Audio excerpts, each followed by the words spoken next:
Si me ayudas a entender lo que están diciendo los aliens, se queda el hermano. Pero el momento en que se vuelva una distracción... No lo será. De verdad lo prometo.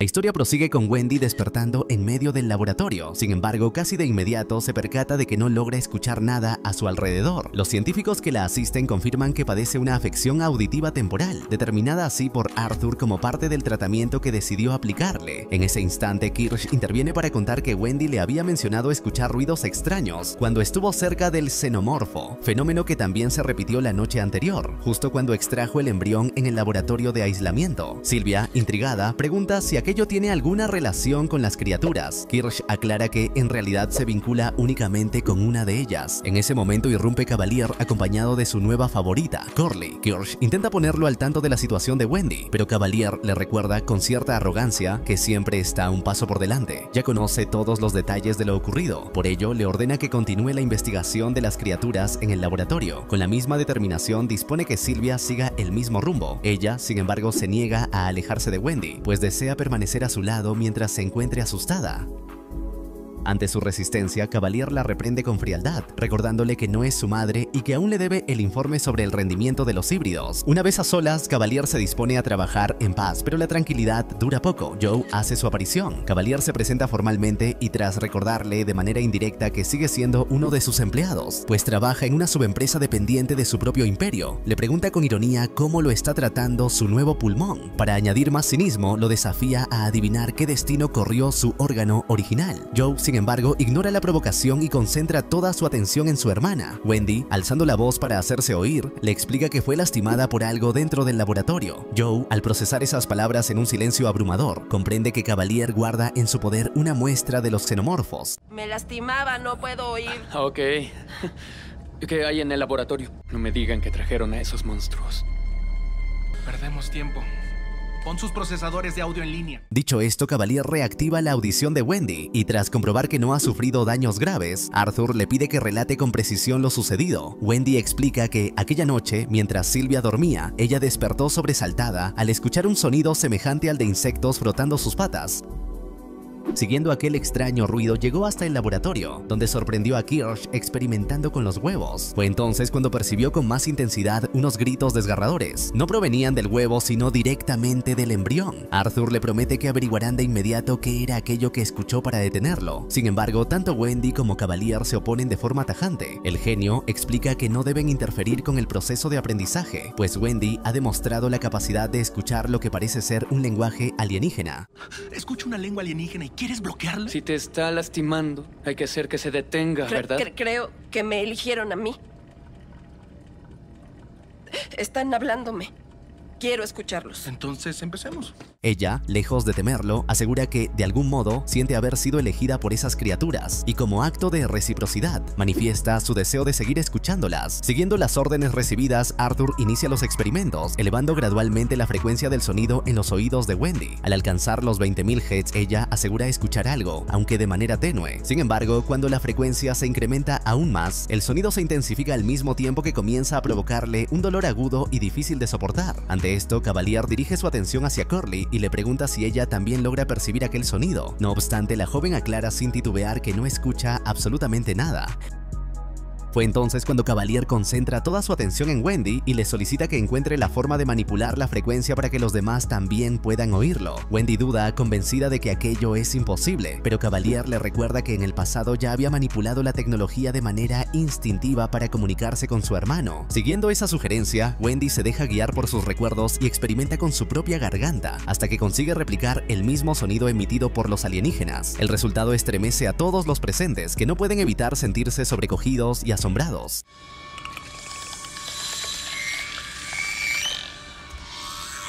El más entusiasmado es, sin duda, Cavalier, quien le señala a Curly que dominar el francés jamás podrá compararse con hablar una lengua alienígena de forma natural, como acaba de hacerlo Wendy. Instantes después, Joe interviene con firmeza para exigir que detengan el experimento y permitan que su hermana descanse. Cavalier, en cambio, le explica que el cuerpo híbrido de Wendy funciona como una batería biológica con la capacidad de alimentar de energía a una ciudad entera. Joe, sin embargo, se niega a considerarla una máquina y le recuerda que, pese a todo, sigue siendo solo una niña vulnerable y con miedo.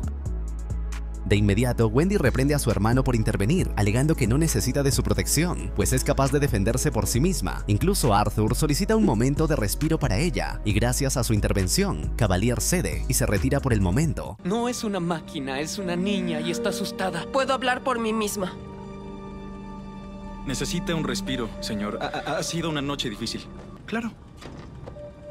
Tómate el tiempo que necesites. Aunque ordena a Curly que siga de cerca a los hermanos. Una vez a solas, Cavalier consulta la opinión de Atom acerca de lo ocurrido. Atom plantea que, cuando una especie intenta establecer comunicación, la verdadera pregunta que debe hacerse es por qué desea hablar. Cavalier, sin embargo, sospecha que los alienígenas no intentaban dialogar con ellos, sino que estaban conversando entre sí, y que Wendy únicamente poseía la capacidad de escuchar aquella lengua extraña. Atom propone entonces devolver los xenomorfos a Yutani y proseguir con el proyecto de los híbridos bajo su supervisión, pero Cavalier rechaza la idea sin dudar. En lugar de ello, decide incorporar oficialmente a Joe en la isla como un empleado más, con el propósito de mantenerlo vigilado y bajo control. Mientras tanto, en otro lugar, Wendy guía a su hermano hasta la habitación que le ha sido asignada. Joe, intrigado, le pregunta si realmente llega a dormir allí. Ella, con naturalidad, le confiesa que en realidad no siente la necesidad fisiológica de descansar como lo haría un ser humano común. Tras esa revelación, Wendy lo mira fijamente y le pregunta si está enojado con ella, no solo porque deseó escuchar a los alienígenas, sino también porque él tuvo que buscarla en un cementerio antes de reencontrarse con ella. Joe se acerca a Wendy y le explica con voz serena que no estaba enojado con ella, sino con Prodigy, por haberle negado tanto a él como a su padre la oportunidad de visitarla cuando permanecía en el hospital. Wendy comprende entonces que su hermano siempre había deseado verla, aunque no encontraba la forma de llegar hasta ella. Joe le recuerda, además, que en aquel tiempo el planeta estaba en guerra y él se hallaba en el otro extremo del mundo. Tras decirlo, le promete solemnemente que de ahora en adelante no volverá a alejarse de su lado. Había una guerra y yo estaba del otro lado del mundo, pero ya estoy aquí. Ok. El día transcurre entre momentos de cercanía y calidez familiar. Ambos comparten recuerdos del pasado mientras observan la televisión, fortaleciendo un vínculo que había estado marcado por la distancia. Entretanto, Kirsch prosigue con sus investigaciones, revisando minuciosamente las grabaciones del último discurso de Morrow antes de su desaparición. En él, Morrow le planteaba a Slightly una inquietante pregunta: ¿cuándo deja una máquina de ser simplemente una máquina? Por su parte, Cavalier se entretiene leyendo Peter Pan, sumergiéndose en la descripción de la isla del nunca jamás y encontrando, con cierta fascinación, múltiples similitudes con su propia isla y su visión de control absoluto. Mientras tanto, Slightly se aventura lo suficiente fuera de las instalaciones como para entablar un encuentro secreto con Morrow. Durante la conversación, lo recrimina con firmeza, asegurándole que no pueden considerarse verdaderos amigos, ya que los amigos no mienten. Le recuerda que en su momento Morrow le aseguró pertenecer a Prodigy. Morrow se defiende explicando que en aquel entonces no sabía si Slightly era un villano o un héroe. Ahora, convencido de que ambos están del mismo lado, insiste en que trabajen juntos y le pide que recupere el huevo para entregárselo. Slightly se niega con firmeza, consciente de que aquello sería robarle a Cavalier. No obstante, Morrow contraargumenta recordándole que en un principio fue Prodigy quien robó a Yutani. Por lo tanto, recuperar el huevo no sería un hurto, sino una restitución de lo que les pertenece por derecho. Slightly insiste en que le debe la vida a Cavalier, pero Morrow le responde que para ser verdaderamente un hombre de bien, debe corregir los errores del pasado. Además, le advierte que su amistad debe permanecer en secreto, pues revelarla constituiría una traición. Como gesto de confianza, Morrow se descubre ante él y le revela su nombre completo, Kumi Morrow. En reciprocidad, le pide a Slightly que también revele su verdadero nombre. Al principio, el híbrido se resiste, recordando que tiene prohibido pronunciarlo debido a su naturaleza, pero finalmente que, persuadido por Morrow bajo el argumento de que la confianza debe ser mutua, cede y se presenta como Arush Singh. Con esta nueva alianza sellada, Slightly regresa a las instalaciones, donde es recibido por Kirsch en su habitación. Allí, Kirsch le muestra la pared en la que cuelgan 3 figuras de simios, explicándole que representan las personalidades budistas que se niegan a escuchar, hablar o ver nada que provenga de la maldad. Sin embargo, añade que, con el paso de los años, dichos símbolos han adquirido un significado más amplio y profundo, ligado a la manera en que los hombres interpretan el silencio, la palabra y la mirada. Dicho esto, le pregunté de manera directa si, en el caso de que Kirsch hiciera algo indebido, Slightly terminaría delatándolo. El muchacho respondió con firmeza que no lo haría. Entonces Kirsch, con un aire desafiante, levanta la puerta y formula una nueva pregunta. Si él mismo llegara a dañar a los demás, ¿haría algo para detenerlo o simplemente lo ignoraría? Antes de que Slightly pudiera contestar, Morrow interviene y le advierte que tenga cuidado, pues lo están sometiendo a una prueba crucial. Aún así, Slightly no vacila y declara con claridad que defendería a sus amigos a cualquier precio. La respuesta satisface a Kirsch, quien finalmente lo deja en paz. Si por casualidad yo causara daño a otras personas, ¿harías algo para detenerme o lo dejarías pasar? Defendería a mis amigos. Eso.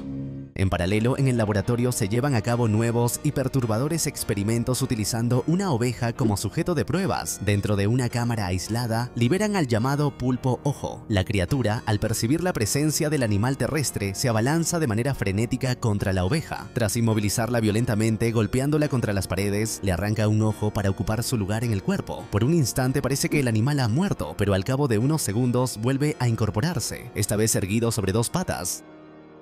Kirsch contempla la escena con fascinación. Analizando los registros de las ondas cerebrales, descubre que la oveja híbrida presenta ahora un intelecto superior. Incluso se percata de que el animal los observa con atención, como si evaluara cada uno de sus movimientos. Intrigado, decide acercarse para confrontarla directamente.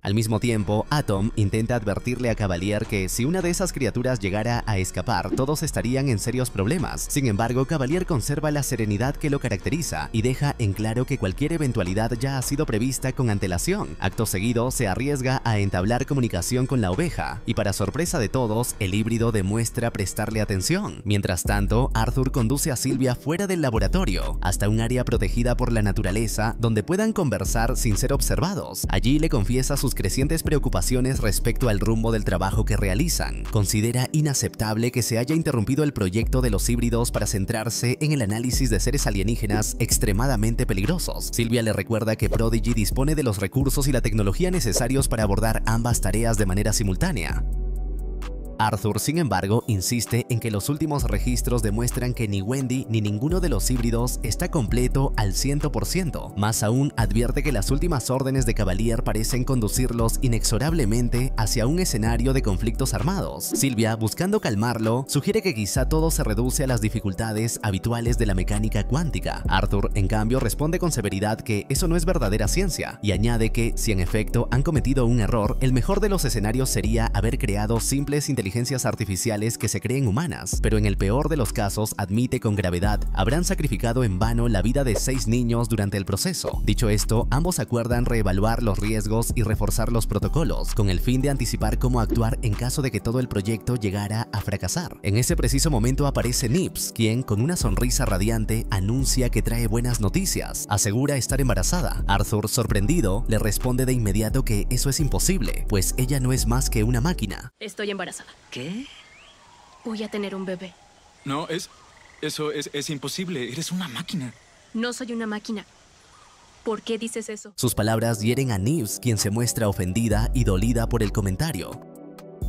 Sylvia, intentando calmar el ambiente, le dice suavemente a Nips que es demasiado joven para tener un hijo. Sin embargo, la muchacha insiste en que aquella misma mañana despertó con la certeza de que estaba embarazada y afirma con convicción que dentro de su cuerpo no habitan metales ni circuitos, sino un bebé. Por precaución, Sylvia decide seguirle el juego y la convence de acompañarla a su oficina para conversar con mayor tranquilidad. Una vez allí, Nips vuelve a insistir con firmeza en que tendrá un bebé. Sylvia, con delicadeza, le pregunta cómo cree que se engendran los hijos, a lo que Nips responde con inocencia que Dios los envía. Silvia intenta explicarle que debe existir un proceso biológico y físico entre dos seres humanos de sexos opuestos, pero antes de que pueda profundizar, Nibbs la interrumpe para dejar en claro que conoce el procedimiento perfectamente, pues creció en una granja y vio de cerca cómo ocurría en los animales. No obstante, añade que Jesús no necesitó de la concepción para nacer. Ante ello, Silvia comprende que es necesario hablar sobre su nuevo cuerpo. Le pregunta entonces si es consciente de que ahora posee uno diferente al que tenía antes.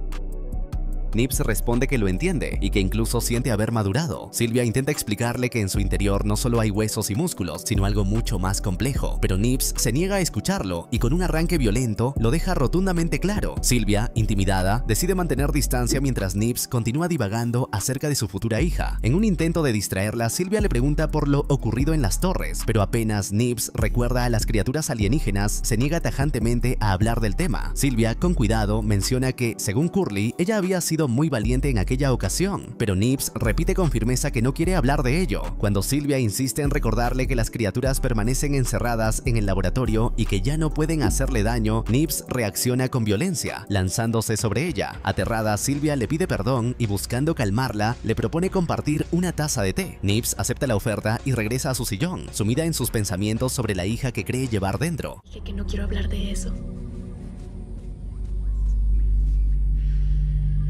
Las criaturas no pueden dañarte. Lo sabes, ¿verdad?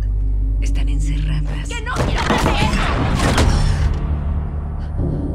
Mientras tanto, vemos que Silvia, aparentando preparar la infusión, activa en secreto una señal de auxilio. De inmediato acuden dos soldados, a quienes ordena llevar a la híbrida a su habitación y asegurarla, además de notificar al resto de los supervisores sobre un evento de nivel 3. Más tarde, Joe es convocado por Atom para discutir su situación dentro de la empresa. Durante la reunión, el joven le pregunta directamente por el estado de su unidad, pero Atom le advierte con firmeza que esa información es estrictamente confidencial, al igual que todo lo relacionado con Wendy. Joe replica diciendo que, para él, Wendy sigue siendo su hermana Marcha, pues conserva sus recuerdos, su personalidad y hasta su particular sentido del humor. Ante estas palabras, Atom le aclara que precisamente por ello necesitan que utilice el conocimiento íntimo que posee sobre ella para confirmar que la transición ha sido un verdadero éxito. Joe señala que Wendy cree ser su hermana en su totalidad, pero cuando Atom le formula la pregunta de manera directa, si él mismo está convencido de que sigue siendo la misma persona, Joe guarda silencio. Incómodo, intenta marcharse, pero Atom le recuerda que, como empleado de la compañía, está obligado a responder las preguntas que se le plantean. Molesto, Joe amenaza con renunciar, pero Atom, lejos de intimidarse, acepta la posibilidad. No obstante, le advierte que, en caso de hacerlo, su salida se llevará a cabo mediante el traslado en una unidad privada fuera de la isla, lo que implicará perder todo contacto con Wendy. Además, deberán hacerse cargo del costo del pulmón artificial que Prodigy le proporcionó, encontrando por sus propios medios los recursos necesarios en el exterior, o, en su defecto, puede permanecer en la isla y continuar trabajando para la empresa, evaluando de cerca a su hermana, a cambio de conservar su pulmón. En ese momento, Joe lo confronta con una pregunta directa. Quiere saber si realmente descargaron la conciencia de su hermana en el cuerpo sintético y si, en consecuencia, Wendy es efectivamente su hermana. Atom responde con frialdad. La primera cuestión, dice, es un asunto meramente técnico y práctico. La segunda, en cambio, es un dilema existencial que marca la diferencia entre un negocio de miles de millones de dólares y un invento destinado al olvido. Finalmente, Atom lo mira fijamente y le pregunta si, a pesar de todo, piensa renunciar. Joe, tras un instante de duda, cambia de parecer y decide quedarse en la isla. Sin embargo, no puede evitar formular una última pregunta. ¿Cuándo llegará el día en que podrá llevar a su hermana de regreso a casa? Ante esta situación, Atom se encarga de dejarle en claro que Wendy pertenece de manera absoluta a Prodigy, pues no es considerada una persona común, sino un prototipo transhumano. Una vez perfeccionada, explica, ella representará la posibilidad real de la inmortalidad, convirtiéndose en el siguiente paso decisivo entre el pasado animal y el porvenir transhumano. Por esa razón, asegura que no existe circunstancia alguna que le permita a Joe llevarse a su hermana. Joe, con firmeza, replica que, pese a todo, ella continúa siendo un ser humano. Sin embargo, Atom se niega a aceptar esa afirmación y descarta cualquier objeción. Es un prototipo de un producto transhumano que, una vez refinado, creará la inmortalidad humana. Sigue siendo un ser humano. No. No lo es. Las cosas cambiaron. No obstante, no todo resulta desfavorable para Joe, ya que poco después logra reencontrarse con Siberian y Benjamin. Tras un emotivo abrazo, ambos le explican que los pocos sobrevivientes del escuadrón al que alguna vez perteneció ahora trabajan en aquella isla. Al mismo tiempo, se revela que Cavalier lo observa en silencio, pues había planeado meticulosamente la situación con el propósito de mantenerlo complacido y manipularlo con mayor facilidad. Más adelante, cuando Wendy busca a Sylvia en su oficina, descubre que en realidad era Cavalier quien la estaba esperando. Con una actitud inquisitiva, él le pregunta si, durante su enfrentamiento con el xenomorfo, se sintió más como una pirata o como una guerrera indígena. Wendy, con serenidad, responde que luchó únicamente porque aquella criatura había dañado a su hermano. Sin embargo, Cavalier ignora su respuesta y cambia el rumbo de la conversación al cuestionarla sobre lo que, en su opinión, podrían estar diciendo los alienígenas cuando se comunican entre ellos. Ella admite no saberlo con certeza, aunque supone que estaban enfurecidos por haber profanado sus huevos. Ante esto, Cavalier argumenta que, si los extraterrestres estuvieran en la misma posición, actuarían de igual manera contra los humanos. Luego le plantea directamente si considera que debe permitir que Joe permanezca en la isla y acceda a todo el proyecto, incluyéndola a ella. Wendy, con cierta timidez, le pide que lo deje quedarse, pues siente aprecio por él y desea seguir manteniendo ese vínculo. Cavalier, en cambio, decide sincerarse. Le confiesa que, a diferencia de ella, no soporta a los hermanos, ni a los padres, ni a las madres, porque todos ellos pretenden imponerle siempre lo que debe hacer. Con evidente intención de desestabilizarla, cambia nuevamente de tema y le pregunta por qué Yutani estaba interesado en retener a los alienígenas. Wendy, reflexiva, responde que deberían devolver a aquellas criaturas, pues conservarlas constituye, a su juicio, un grave error. Sin embargo, Cavalier deja en claro que, en realidad, quien debería regresar es su propio hermano, ya que ninguno de los demás híbridos posee familia en la isla. Ante esas palabras, Wendy, conmovida, le ruega que permita a Joe permanecer allí, pero Cavalier rechaza la súplica, asegurando que un ruego no es un argumento válido.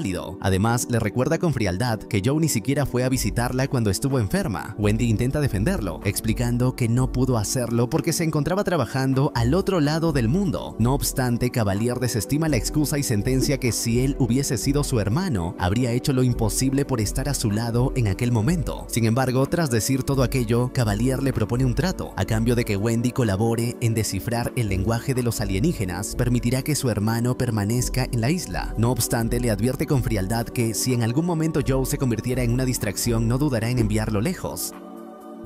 Sin otra alternativa, Wendy le promete esforzarse con empeño y trabajar con dedicación, con tal de garantizar la permanencia de su hermano. Cavalier, satisfecho con la respuesta, acepta el acuerdo. Más tarde, en el laboratorio, Kirsch y Tootles prosiguen con los análisis de la oveja. De pronto, en medio del trabajo, el híbrido interrumpe para expresar que desea cambiar su nombre, pues ahora que se considera un hombre adulto y un científico, quiere poseer un nombre auténtico. Kirsch le recuerda que ya fue bautizado por Cavalier en el momento de su nacimiento, pero Tootles responde que aquel no era realmente un nombre, sino más bien una especie de código. Intrigado, Kirsch le pregunta cómo le gustaría llamarse. Tootles explica que ha reflexionado sobre el tema y que, inspirándose en científicos célebres, llegó a la conclusión de que le agradaría llamarse Isaac, en honor a Newton. Aunque evita darle una respuesta definitiva, Kirsch señala que ese nombre le resulta apropiado y que le sienta bien. Instantes después aparece Slightly, visiblemente nervioso. Explica que se encuentra allí porque Arthur necesita algo del laboratorio. Sin embargo, cuando le preguntan con precisión qué es lo que requiere, se muestra incapaz de responder.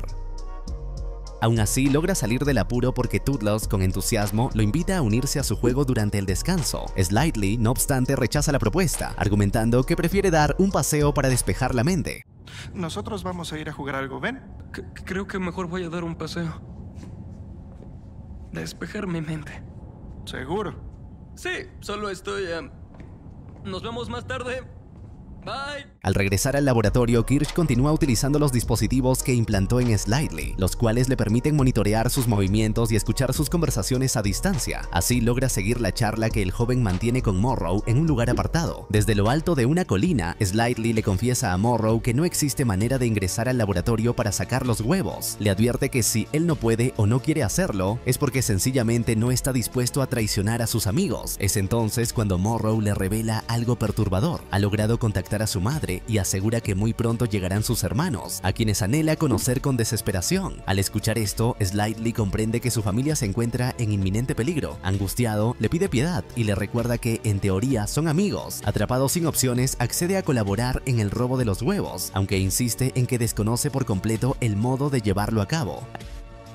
Ante su duda, Morrow le aclara que no será necesario extraer los huevos directamente. En su lugar participará en una operación distinta, la infiltración de una persona de la isla. Le explica que si logran exponer a un ser humano común a la cercanía de los huevos, el parásito eclosionará y se introducirá en su organismo, iniciando así la infiltración de manera mucho más sencilla. La persona infectada con el parásito permanecerá inconsciente durante 2 días, lapso en el cual Slightly deberá cuidarla. Pasado ese tiempo, el huésped despertará, aunque Morrow le asegura que se encargará de que la transición sea lo más cómoda posible. Aún así, Slightly continúa mostrando temor ante la idea de elegir a alguien. Entonces, Morrow recurre a un recurso más íntimo. Hace que su madre le envíe un mensaje directamente a través de sus oídos. La voz materna, cargada de ternura, le recuerda que lo ama profundamente y que, junto a sus hermanos, hablan de él todos los días. Conmovido y fortalecido por esas palabras, Slightly encuentra la motivación que le faltaba. Finalmente acepta la misión. Cuando hablamos y dijiste todas esas cosas sobre cómo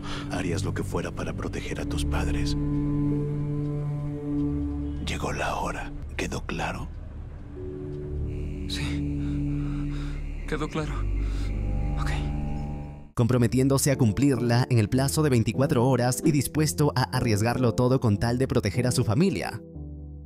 Tras este episodio, y ya con la información que necesitaba, Kirsch regresa al laboratorio, donde se acerca con reverencia a los huevos y acaricia sus superficies translúcidas como si fueran un tesoro sagrado. A la mañana siguiente vemos a Wendy y a su hermano Joe jugando afuera del laboratorio en compañía de Smee. En ese contexto, Tootles se les une y les explica que durante todos esos días ha estado aprendiendo la mayor cantidad de información posible para colaborar con Kirsch en la investigación, algo que resulta sencillo gracias a su cuerpo, capaz de absorber datos descargados de manera directa. Por su parte, Curly aprovecha la ocasión para preguntarle a Joe acerca de los enigmáticos 5 que Cavalier suele mencionar. Joe responde contándoles que en el antiguo planeta los gobiernos estaban conformados por personas elegidas mediante votaciones. Sin embargo, aquel sistema terminó fracasando y en su lugar surgieron 5 grandes corporaciones que, al parecer, lograron resolver los problemas más graves de la humanidad. Estas corporaciones son Prodigy, Yutani, Threshold, Dynamic y Lynch. Joe añade además que la nave en la que se habían infiltrado pertenecía originalmente a Yutani, lo que explica la hostilidad de la corporación.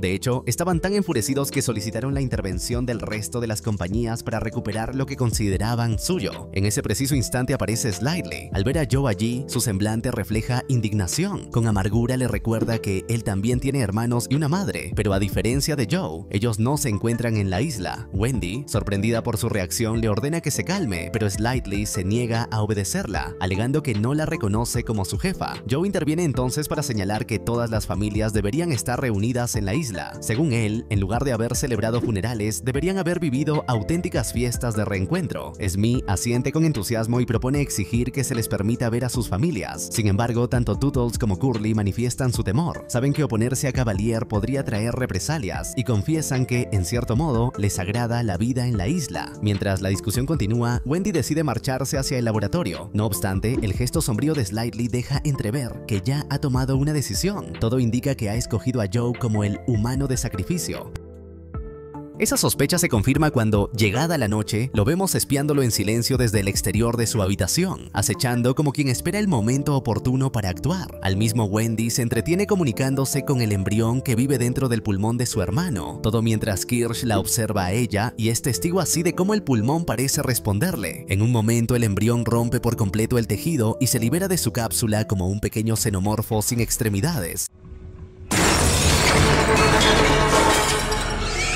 Similar a una serpiente, Wendy se acerca para verlo de cerca y lejos de sentir miedo, vemos que logra comunicarse con la criatura como si fuera una mascota.